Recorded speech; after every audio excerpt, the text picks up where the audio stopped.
off, thank you for showing up. Showing up is half the battle. If you don't show up, we can't fight for what's right. And right now, we have crisis after crisis happening in our country right now, and it's important that you have a representative that shows up. It's important that you have a representative that's willing to come out to talk to you, to meet with you, to find out what the issues are, especially in this district.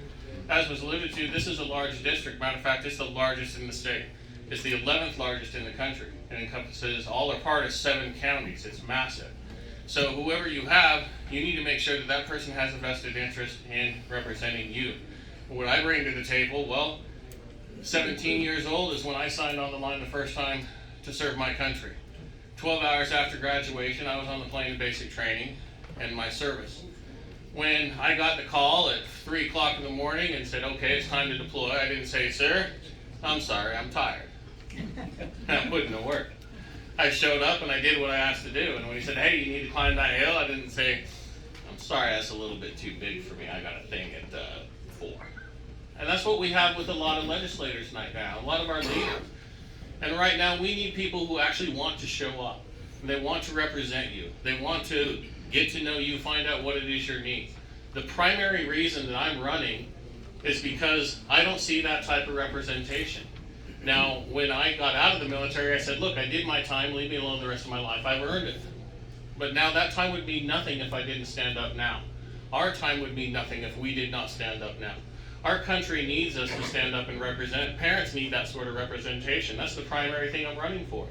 Parents should be the primary stakeholders of their children's lives. If we don't have legislators, government that recognizes that parents have the right to raise their own children, there's nothing else worth fighting for that goes ahead of our children. Another one of the things I want to fight for is to make sure that education dollars go to our students, not failing institutions.